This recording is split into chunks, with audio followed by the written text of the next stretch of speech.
효자교회 성도 여러분 안녕하세요. 6월 15일 월요일 또 한 주가 시작이 됐습니다. 이 장마철이 벌써 시작이 됐는지 비가 왔다 갔다 하고요. 그러다 또 쨍하고 습기 많은 또 더위가 있고 날씨가 변화무쌍합니다. 자, 한 주도 시작을 했는데요. 이번 한 주도 좀 우리에게 들려오는 소식과 뉴스들이 밝은 소식, 즐거운 소식들만 들리면 좋겠는데 벌써부터 또 안 좋은 소식들, 또 어두운 소식들도 들려옵니다. 하나님이 지켜주실 줄 믿고 어제 말씀 나눈 것처럼 하나님의 평강, 누구도 흔들어 놓거나 빼앗아갈 수 없는 하나님의 평강이 여러분과 함께 하시기를 축복합니다. 찬송합시다. 199장 찬송합니다. 199장. 자, 우리 1절과 199장이죠. 1절과 4절, 나의 사랑하는 책 199장 1절 4절. 나의 사랑하는 책, 비록 헤어졌으나 어머님의 무릎 위에 앉아서 재미있게 듣던 말, 그때 일을 지금도 내가 잊지 않고 기억합니다. 귀하고 귀하다 우리 어머니가 들려주시던 재미있게 듣던 말, 이 책 중에 있으니 이 성경 심히 사랑합니다. 4절. 그때 일은 지나고 나의 눈에 화나고 어머니의 말씀 기억하면서 나도 시시때때로 성경 말씀 읽으며 주의 뜻을 따라 살려 합니다. 귀하고 귀하다 우리 어머니가 들려주시던 재미있게 듣던 말, 이 책 중에 있으니 이 성경 심히 사랑합니다. 아멘. 제가 참 좋아하는 찬송이에요. 자, 오늘 6월 15일 월요일 말씀, 큐티 말씀 신명기 31장 9절에서 18절 말씀입니다. 신명기 31장 9절에서 18절 말씀. 야, 이게 아직도 조금 남았네요. 그죠? 신명기가 33장, 34장, 신명기 34장 조금 남았네요. 제가 맞춰간다 그랬는데 어쨌든 신명기 31장입니다. 이제 거의 신명기 결론 부분이에요. 31장 9절부터 18절 말씀 교독하겠습니다. 또 모세가 이 율법을 써서 여호와의 언약궤를 매는 레위 자손 제사장들과 이스라엘 모든 장로에게 주고 온 이스라엘이 내 하나님 여호와 앞 그가 택하신 곳에 모일 때에 이 율법을 낭독하여 온 이스라엘에게 듣게 할지니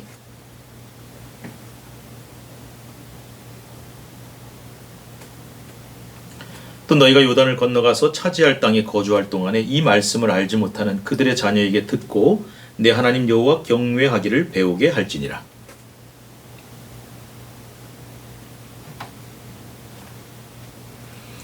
여호와께서 구름 기둥 가운데에서 장막에 나타나시고 구름 기둥은 장막 문 위에 머물러 있더라.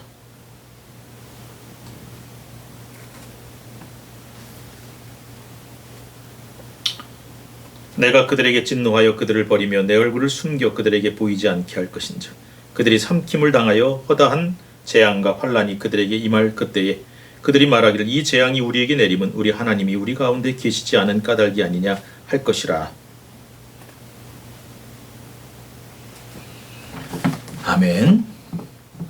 자, 어제 말씀하고 이어서 신명기 31장 말씀은 모세의 마지막 유언 설교, 신명기의 거의 마지막 설교의 결론 부분, 끝 부분이 된다. 아직 몇 장 더 남았지만. 자, 그래서 이제 모세가 어제 말씀 봤잖아요. 이제 너희가 그 땅에 건너가면 하나님 먼저 가시고 모세가 후임으로 물려주는 하나님이 택하신 여호수아가 먼저 가고 너희는 따라가면 돼. 순종만 해. 하나님이 함께 하실 거야.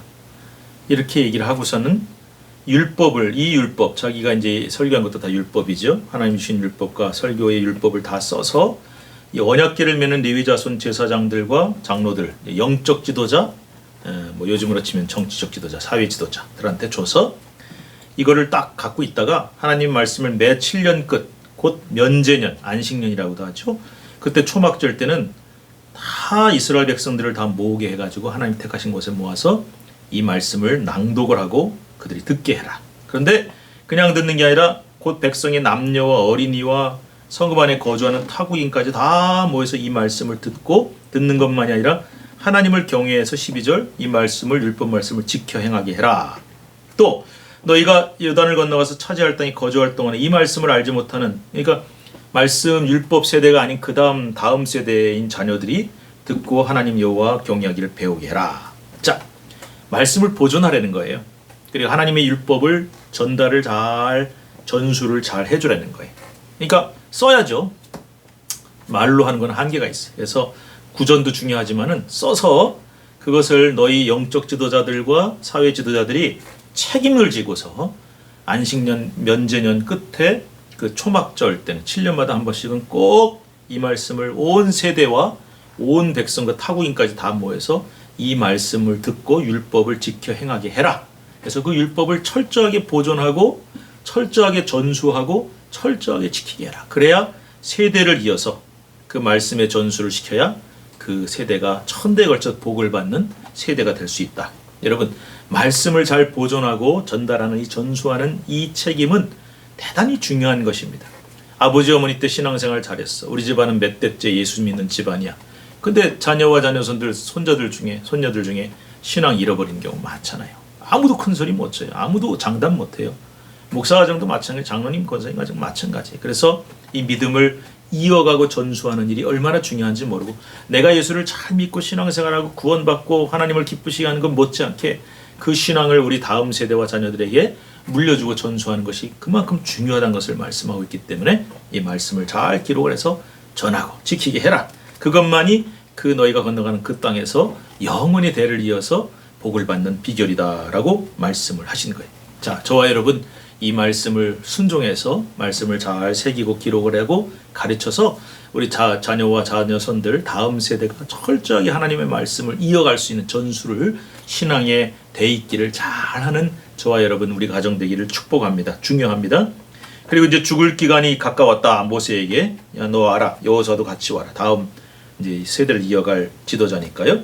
이제 회막에 와서 모세하고 여호수아가 딱 섭니다. 그랬더니 하나님께서는 구름 기둥 가운데서 임하십니다. 구름 기둥은 하나님의 임재를 말씀하는 거예요. 그래서 장막 문 위에 구름 기둥으로 하나님의 임재를 딱 하셔서, 우리 하나님은 과거도 아시고 현재도 아시지만 미래도 아시는 분 아닙니까? 참 안타깝지만 16절부터 18절까지 무슨 얘기를 하시냐면은, 야, 너희가 그 땅에 너희 민족들이 들어가면 거기 가서 잘 해야 된다고 내가 여러 번 얘기했지만, 그들이 그 땅의 이방신들을 따르는 일들이 일어날 것이고 나를 버리고 내가 그들과 맺은 언약을 파기하고 어길 일들이 생길 거다. 그때 참 이런 일이 없어야 되는데 하나님이 그렇게 앞날을 내다보시네요. 그리고 그때 내가 진노해서 그들을 버리고 내 얼굴을 숨길 것인데, 그런 많은 재앙과 환란이 그들에게 임하면은 이 재앙이 왜 우리한테 내릴까? 17절에 우리 하나님이 우리 가운데 계시지 않은 까닭이 아니냐 할 것이다. 오늘도 마찬가지예요. 하나님을 믿는데 자꾸 재앙이 내리고 환란이 생기면은 하나님 계시는 거냐, 하나님 뭐 처음에는 하나님 나를 사랑하시냐 그랬다가 그 다음에 하나님이 계시긴 하는 거냐, 이런 의심들이 생기기 쉬운데, 여러분 하나님이 우리를 안 사랑하시나요? 안 사랑하시면 무관심합니다. 뭔 짓을 하든 내버려 둡니다. 여러분 사랑의 반대말은 미움이 아니에요. 무관심이에요.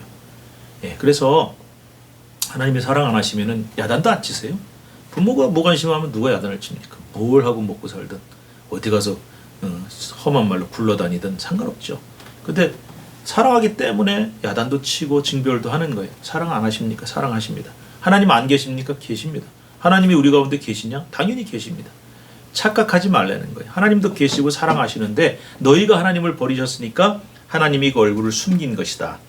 반드시 내 얼굴을 숨기다. 무슨 차이가 있냐? 하나님이 얼굴을 성경의 구약에 가리우시고 숨기신다는 것은 관계 단절이에요.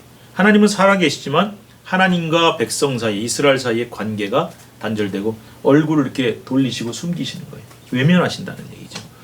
여러분 가장 큰 벌, 가장 큰 저주가 뭐냐? 가뭄이 내리고 뭐 깐부기가 내리고 메뚜기가 휩쓸고 지나가고 질병이 내리고 적군이 쳐들고, 이거 아니에요. 하나님과의 관계 단절이 가장 무서운 죄의 결과고 불순종의 결과고 가장 큰 벌이에요. 이걸 우리가 알아야 돼요. 그래서 하나님과의 관계 단절이 절대로 일어나서는 안 된다 하는 것을 우리도 알아야겠고, 오늘 이 모세와 여호수아를 불러서 말씀하신 것은 앞세대, 9세대의 지도자, 새로운 세대의 지도자, 앞으로도 계속. 그래서 우리가 아까 얘기했지만 신앙의 전수를 확실히 하려면요, 우리 자녀들이 하나님과의 관계가 잘 이어지도록 함께 만들어 가야 돼요. 하나님과의 관계가 단절되면 실패하는 거예요. 간혹 이제 믿음의 자녀들 중에 보면은 믿는 가정 자녀들 중에 뭐 세상에서는 성공하고 출세하고 잘 나가요. 근데 하나님하고 관계가 단절되면은 그건 여러분 성공한 거 아니에요. 실패한 거예요. 그러니까 이 말씀을 꼭 기억하시고 하나님과의 관계가 단절되지 않는 그 신앙을 잘 전수하는 저와 여러분 되어야 우리 가정이 천대 걸쳐 복을 받을 수 있다. 이 말씀 기억하시기 바랍니다. 우리 주여 한번 주님의 이름을 부르시고 주님 신앙 전수 잘하는 믿음의 부모 할아버지 할머니 선배가 되게 해주십시오. 영원토록 복을 받는 우리 가정 가문 후손이 되길 원합니다. 아버지 우리가 하나님과의 관계 단절이 가장 무서운 죄요. 또 아버지 하나님 에덴 동산에서도 선과 악을 알게 하는 나무 실과를 먹었을 때 하나님과의 관계 단절이 일어난 것처럼 이 모든 것이 가장 무서운 벌이고 저주인 것을 알아 우리도 하나님과의 관계를 올바로 우리 자녀들도 하나님과의 관계를 올바로 해가는 저희들이 되게 해달라고 간절한 마음으로 기도합니다. 주여 아버지 하나님 우리 마음속에 이 말씀을 주셔서 감사합니다. 너희가 약속의 땅으로 들어가면 하나님 거기서 정말 너희 신앙생활 잘하고 지키는 것도 중요하지 우리 자녀들에게 신앙을 전수하라고 잘 가르쳐 지키게 하고 율법을 지키고 순종하게 하라고 말씀하셨습니다. 주님 온 백성이 온 세대가 온 구성원이 그리고 너희 모든 다음 세대가 다 하나님 말씀을 묵상하고 아버지 그것을 다시 한번 늘 마음속에 새기면서 그 말씀대로 사는 신앙의 전수와 대입기를 이어가라고 말씀하셨으니 여기에 실패하지 않은 우리 모두의 가정이 될 수 있도록 도와주옵소서. 하나님 모든 죄의 결과는 아버지 사망인데 가장 무서운 벌은 저주는 하나님과의 관계 단절. 아버지 하나님 나도 하나님과의 올바르겠습니다. 하나님과 관계가 아름다워야겠습니다. 우리 자녀들도 그렇게 되겠습니다. 세상의 모든 인간관계도 중요하고 다 중요하지만 하나님과의 관계가 가장 중요한 줄 믿고 이 말씀대로 순종하며 말씀과 아버지의 은혜에 순종하여 아버지와의 관계를 아름답게 이어가는 우리 가문 가정 자녀손들이 되도록 축복하옵소서. 예수님의 이름으로 기도합니다. 인사드리겠습니다. 내일 봬요. 샬롬.